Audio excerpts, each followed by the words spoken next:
Traditions and Encounters by McGraw Hill, 4th edition, Chapter 2, Part 2.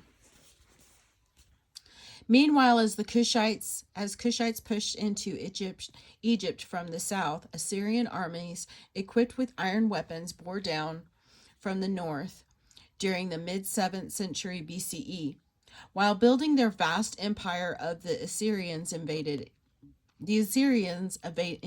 Egypt, campaigned as far south as Thebes, drove out the Cushites, and subjected Egypt to Assyrian rule.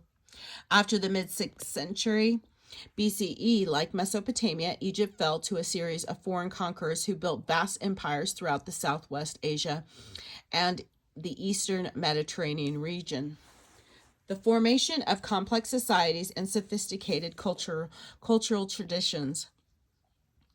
As in Mesopotamia, cities and the congregation of dense populations encouraged the emergence of specialized labor in the early agricultural societies of Africa. Clearly defined social classes emerged throughout the Nile Valley, and both Egypt and Nubian lands built patriarchal societies that placed authority largely in the hands of adult males. The Egyptian economy was especially productive, and because of both its prosperity and its geographic location, Egypt figured as a center of trade, linking lands in Southwest Asia, the Eastern Mediterranean, and the Sub-Saharan Africa. Meanwhile, like Southwest Asia, the Nile Valley, was a site of sophisticated cultural development. Writing systems appeared in both Egypt and Nubia, and writing soon became a principal medium of literary expression and religious reflection, as well as a means for preserving governmental records and commercial information. The emergence of cities and stratified societies. The cities of the Nile Valley. Cities were not as prominent in early societies of the Nile River Valley as they were in ancient Mesopotamia. Nevertheless, several major cities emerged and guided affairs in both Egypt and Nubia. In Egypt, Memphis, Thebes, Heliopolis, and Tanis all became important political, administrative, or cultural centers. In Nubia, Kerma, Napata, and Meroe all took their turn as political capitals between 2500 BCE and 100 CE. Social classes. In Egypt and Nubia alike, ancient cities were centers of considerable accumulated wealth, which encouraged the development of social distinctions and hierarchies. Like the Mesopotamians, ancient Egyptians recognized a series of well-defined social classes. Egyptian peasants and slaves played roles in society similar to those of their Mesopotamian counterparts. They supplied the hard labor that made complex agricultural society possible. The organization of the ruling classes, however, differed considerably between Mesopotamia and Egypt. Instead, a series of urban kings, as in Mesopotamia, Egyptians recognized the pharaoh as a supreme central ruler. In addition, rather than depending on nobles who owed their positions to their birth, Egypt relied on professional military forces and an elaborate bureaucracy of administrators and tax collectors who served the central government. Thus, in Egypt, much more than in Mesopotamia, individuals of common birth could attain high positions in society through government service. Surviving information illuminates Egyptian society much better than Nubian, but it is clear that Nubia was the site of a complex hierarchical society in ancient times. Indeed, cemeteries associated with Nubian cities clearly reveal social and economic distinctions. Tombs of wealthy and powerful individuals were often elaborate structures, comfortable dwelling places, tastefully decorated with paintings and filled with expensive goods such as gold, jewelry, gems, fine furniture, and abundant supplies of food. In contrast, graves of commoners, much more simpler, although they usually contain jewelry, pottery, personal ornaments, and other goods to accompany their the departed. Patriarchal Society. Like their Mesopotamian counterparts, both Egyptian and Nubian peoples built patriarchal societies that vested authority over public and private affairs in their men. With rare exceptions, men were the rulers in both Egyptian and Nubian private as well as public life, and decisions about government politics rested mostly in the men's hands. Yet women made their influence felt in ancient Egyptian and Nubian societies much more than in contemporary Mesopotamia.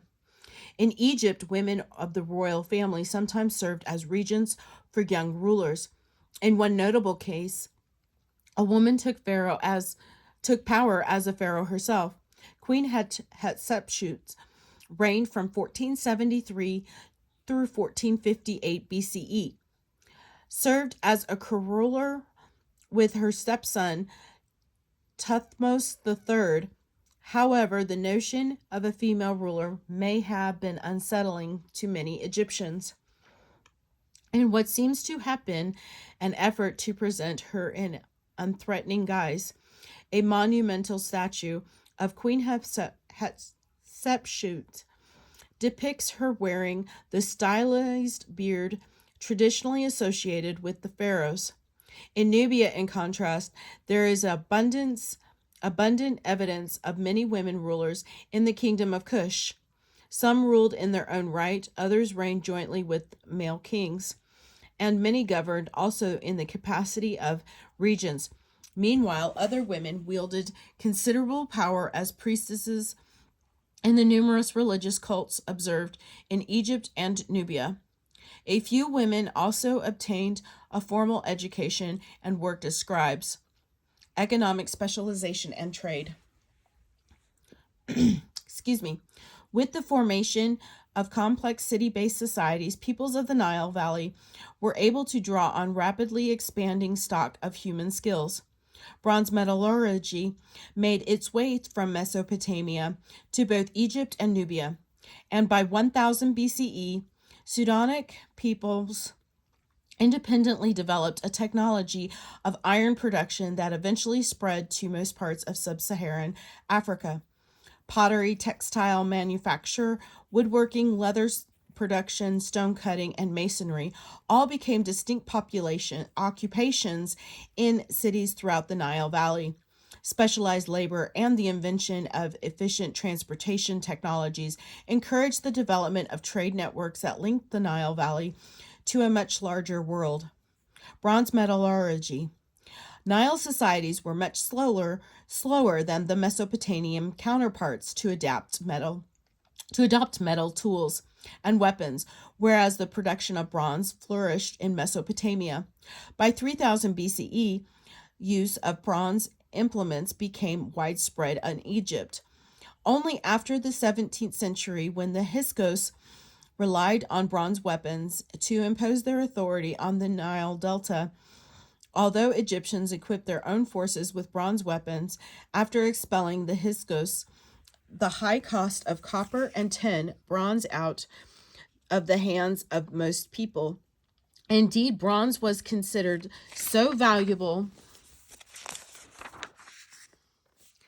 Officers weighed the bronze tools issued to workers at royal tombs to ensure that craftsmen did not shave slivers off them for personal uses. Iron metallurgy. Bronze was even less prominent in Nubian societies than in Egypt. During the centuries after 1000 BCE, however, the southern Nile societies made up for their lack of bronze with emergence of large-scale iron production. Furnaces churned out iron implements both in Nubia and in West Africa. At least by 500 BCE, Meroe, in particular, became a site of large-scale iron production.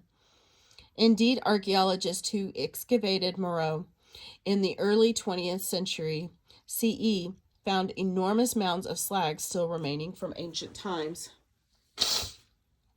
Transportation. Nile craftsmen also worked from the early days of agricultural society to devise efficient means of transportation. Before 3500 BCE, Egyptians already traveled up and down the Nile with ease because the Nile flows north. Boats could ride the currents from Upper to Lower Egypt. Meanwhile, prevailing winds blow almost year-round from north, so that by raising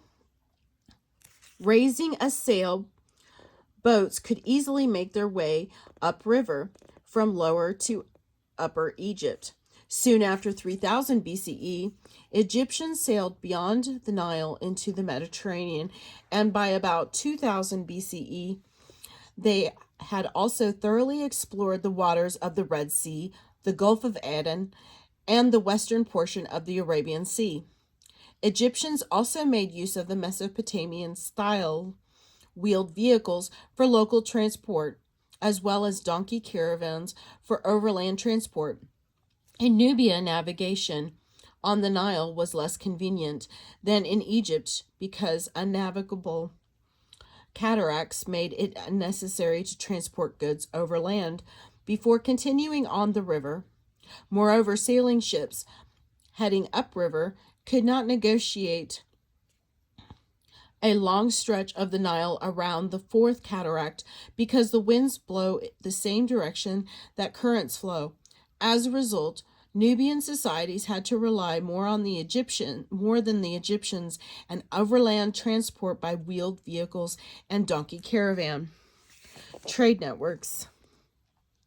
In both Egypt and Nubia, specialized labor and efficient means of transportation encouraged the development of long-distance trade.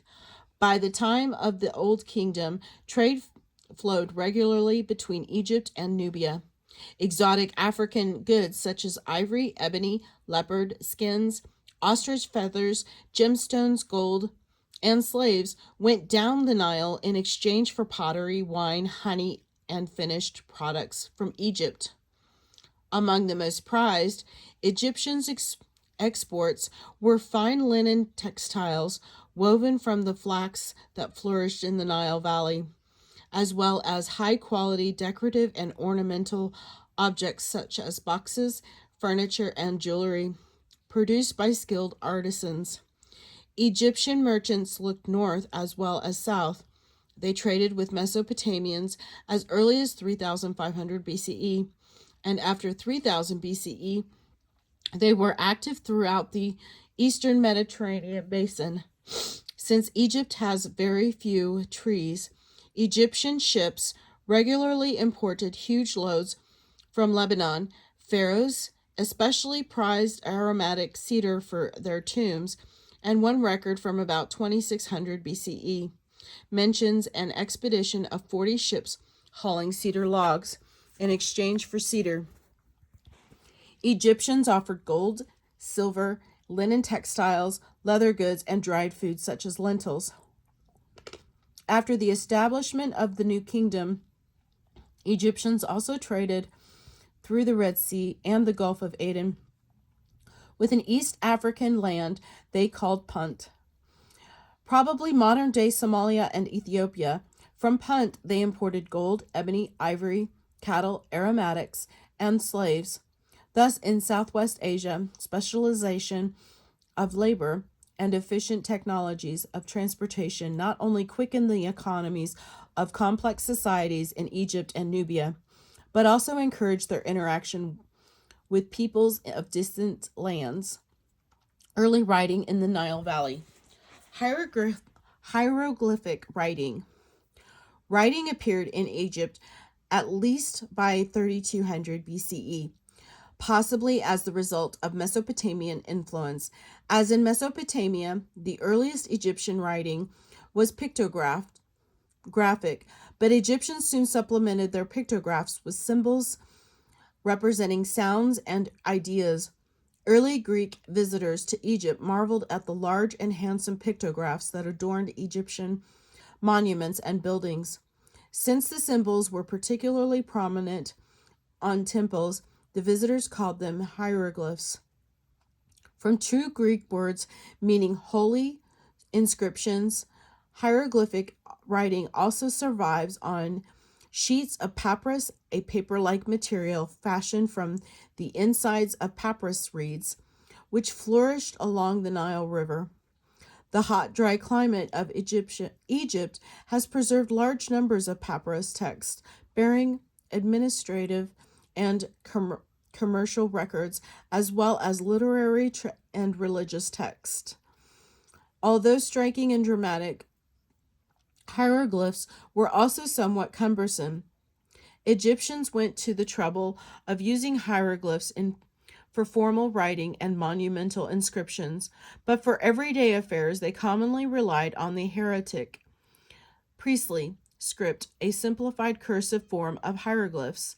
Hieratic appeared in the early centuries of the 3rd millennium BCE, and Egyptians made extensive use of script for more than 3,000 years, from about 2600 BCE to 600 CE. Hieratic largely disappeared after the middle of the 1st millennium CE, when Egyptians adapted the Greek alphabet to their own language and developed alphabetic scripts known as the Demotic, Popular, and Coptic Egyptian scripts. Meroitic writing, Nubian peoples spoke their own languages, but early writing in Nubia was Egyptian hieroglyphic writing.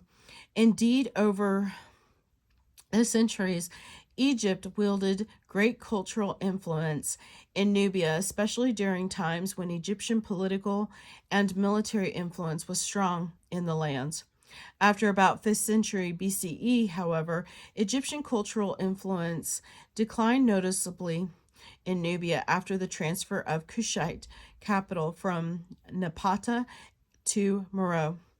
Nubian scribes even devised an alphabetic script for the Meroitic language. They borrowed Egyptian hieroglyphs but used them to represent sounds rather than ideas, and so created a flexible writing system.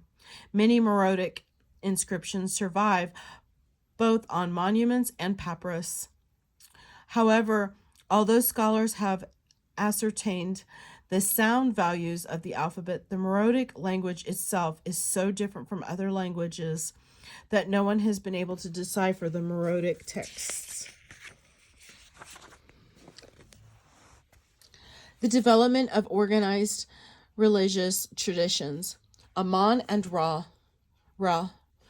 Like their counterparts in other world regions, Egyptians and Nubians believed that deities played prominent roles in the world and that proper cultivation of the gods was an important community responsibility. The principal gods revered in ancient Egypt were Amun and Ra. Amun was originally a local Theban deity associated with the sun, creation, fertility, and reproductive forces, and Ra was a sun god worshipped in the Heliopolis. During the Old Kingdom and the Middle Kingdom, priests increasingly associated the two gods with each other and honored them in the combined cult of Amun-Ra. At Heliopolis, a massive temple complex supported priests who tended to the cult of Amun-Ra and studied the heavens from astronomical purposes. When Egypt became an imperial power during the New Kingdom, some devotees suggested that Amun-Ra might even be a universe god who presided over all the earth. Aten and monotheism.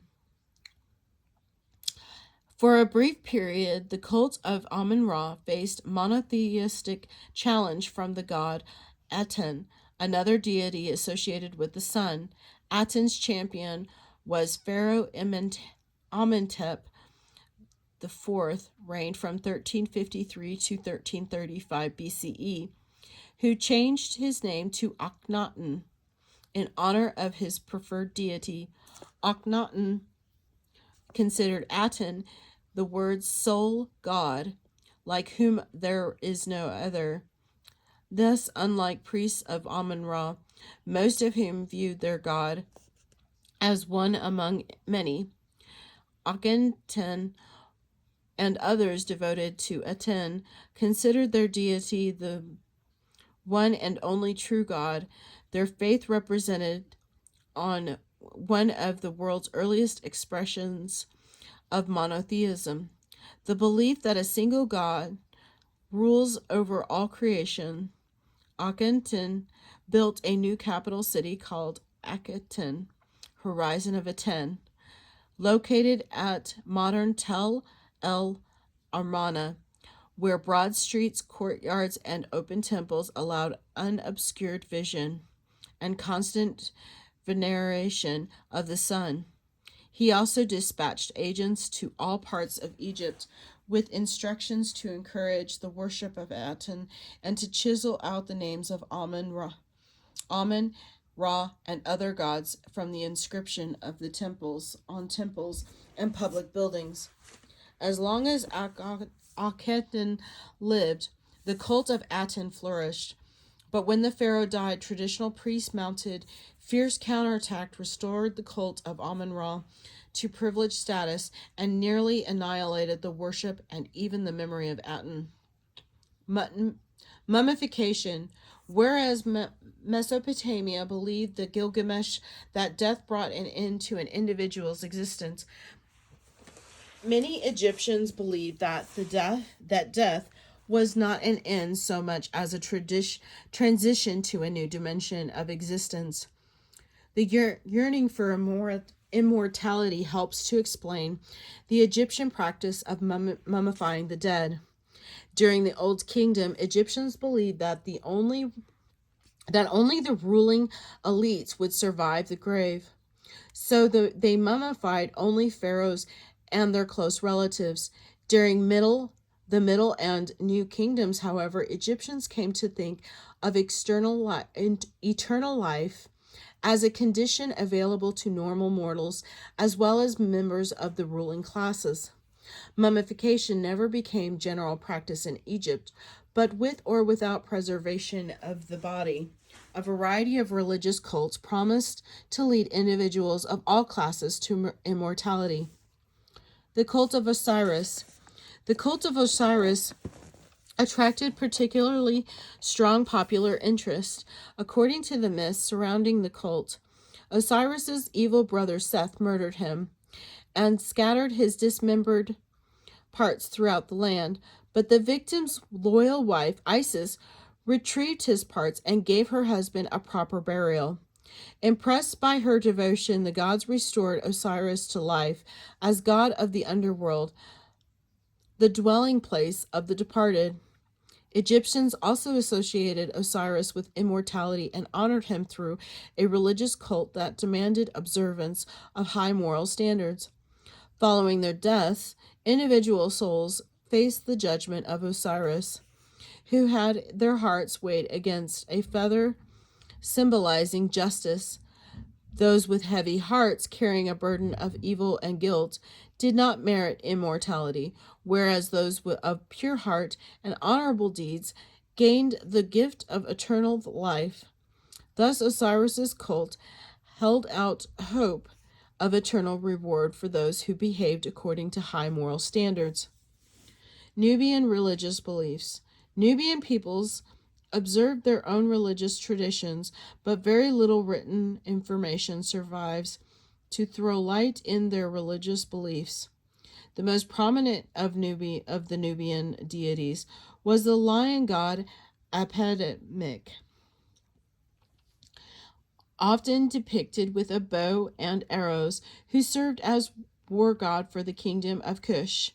Another deity Sibiu-Meker, was a creator god and divine guardian of his human devotees. Alongside native traditions, Egyptian religious cults were quite prominent in Nubia, especially after the aggressive pharaohs of the New Kingdom imposed Egyptian rule on the southern lands. Nubian peoples did not mummify the remains of their deceased, but they built pyramids similar to those of Egypt. Although smaller, and they embraced several Egyptian gods, Amun was the preeminent Egyptian deity in Nubia, as in Egypt itself. Osiris was also popular in Nubia, where he sometimes appeared in association with the native deity Sibu-Meker. However, Egyptian gods did not displace their native gods so much as they joined them in the Nubian pantheon. Indeed, Nubians often identified Egyptian gods with their own deities or endowed the foreign gods with traits important in Nubian society. Bantu migrations and early agricultural societies of Sub-Saharan Africa. Like their counterparts in Southwest Asia, Egyptian and Nubian societies participated in a much larger world of interaction and exchange. Mesopotamian societies developed under the strong influences of long-distance trade, diffusions of technological innovations, the spread of cultural traditions, and the far-flung migrations of the Semitic and Indo-European peoples. Similarly, quite apart from their dealings with Southwest Asian and Mediterranean peoples, Egyptian and Nubian societies developed in the context of widespread interaction and exchange in Sub-Saharan Africa. The most prominent processes unfolding in Sub-Saharan Africa during ancient times were the migrations of the Bantu-speaking peoples and the establishment of agricultural societies in region where Bantu speakers settled, just as Sudanic agriculture spread to the Nile Valley and provided an economic foundation for the development of Egyptian and Nubian societies. It also spread to most other regions of Africa south of the Sahara and supported the emergence of distinctive agricultural societies. In case you're working on the geology quiz, you feel free to pause that. The dynamics of Bantu expansion. The Bantu, among the most influential peoples of Sub-Saharan Africa in ancient times, were those who spoke Bantu languages.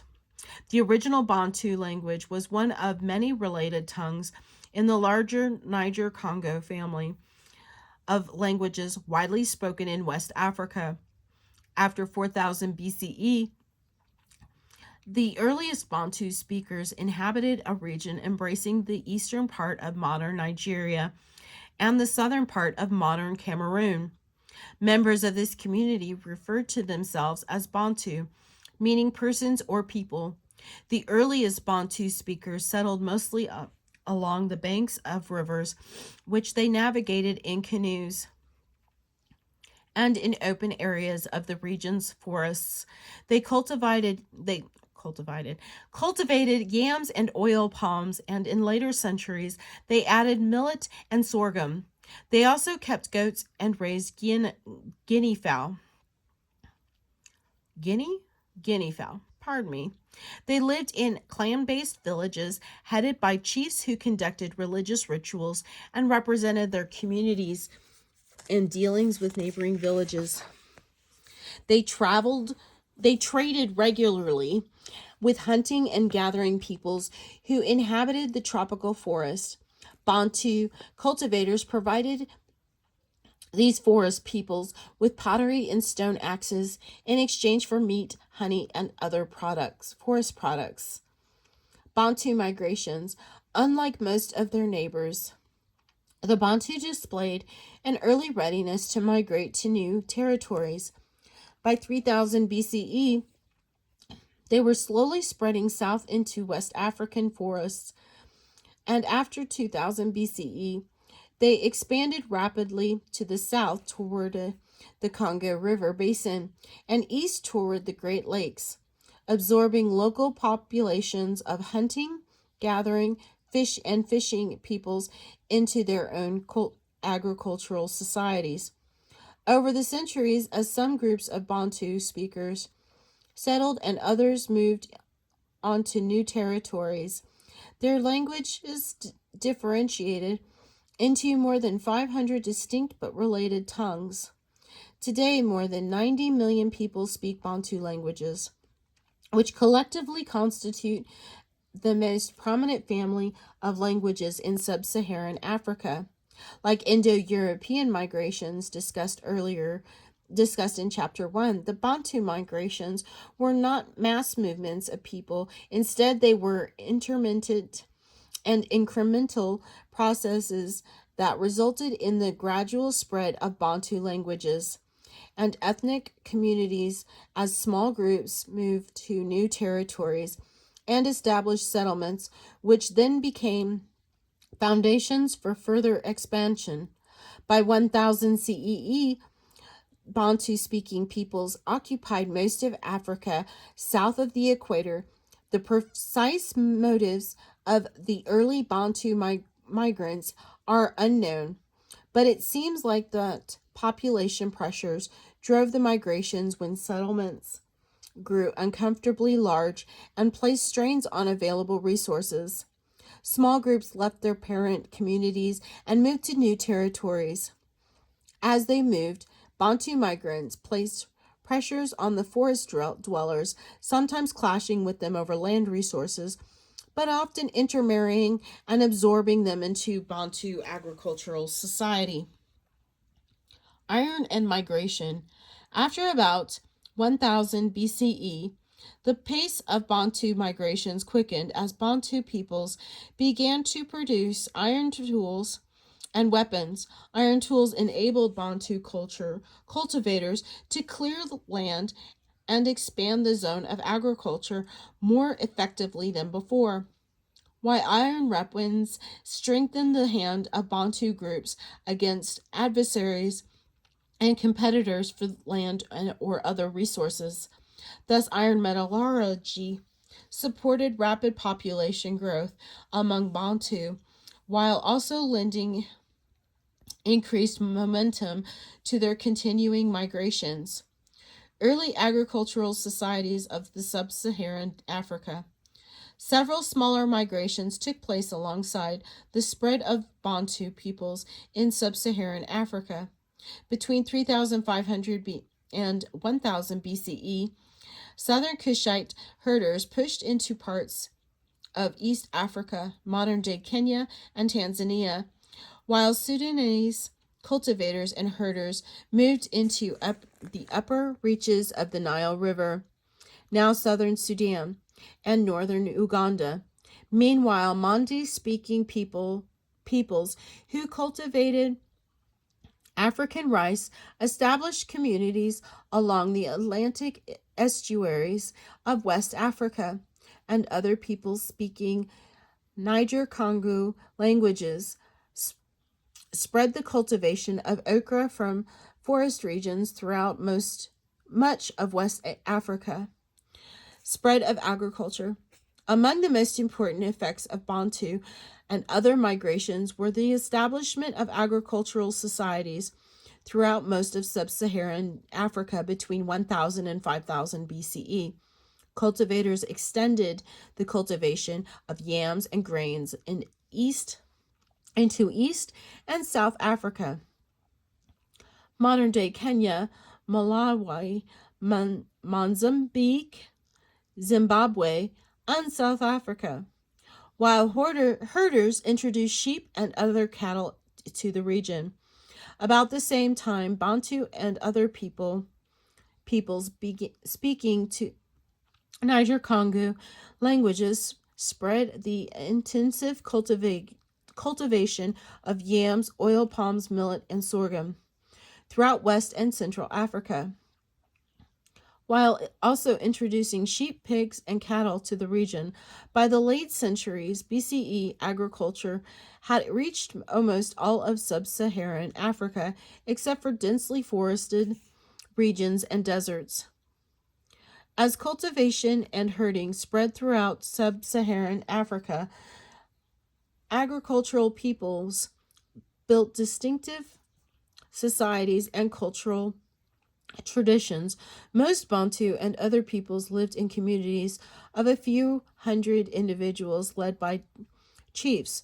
Many people recognize groups known as age sets or age grades, consisting of individuals born within a few years of one another.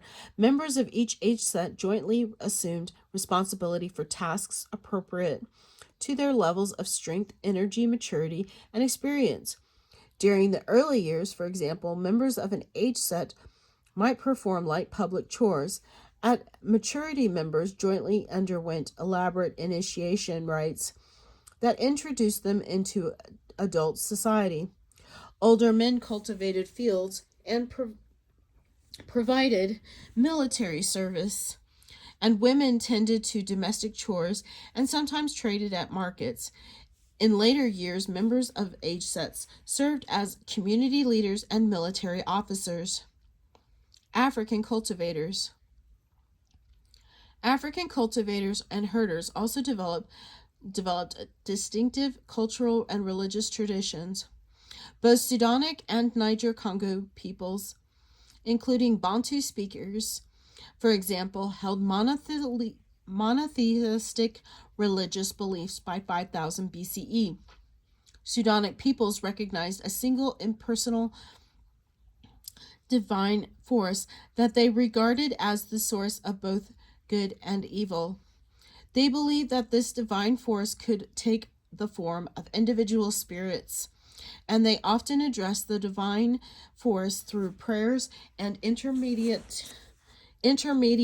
spirits. The divine force itself, however, was ultimately responsible for rewards and punishments meted out to human beings. For their part, Niger-Congo peoples recognized a single god, originally called Nyamba, who created the world and established the principles that would govern its development, then stepped back and allowed the world to proceed on its own. Individuals did not generally address this distant creator god directly, but rather offered their prayers to ancestor spirits and local territorial spirits believed to inhabit the world and influence the fortunes of living humans. Proper attention to these spirits would ensure them good fortune. They believed, whereas their neglect would bring punishment or adversity from disgruntled spirits. Individual communities frequently borrowed religious elements from other communities and adapted their beliefs to changing circumstances or fresh understandings of the world. Migrations of the Bantu and other peoples in particular resulted in a great deal of cultural mixing and mingling, and religious beliefs often spread to new communities in the wake of population movements. After 1000 BCE, for example, as they encountered Sudanic peoples in their reverence of single divine force that was the source of good and evil, many Bantu people as associated the god Nyamba with goodness. As a result, this formerly distant creator god took on a new moral dimension that brought him closer to the lives of individuals. Thus, changing religious beliefs sometimes reflected widespread interactions among African societies. This is the end of Chapter 2, Part 2.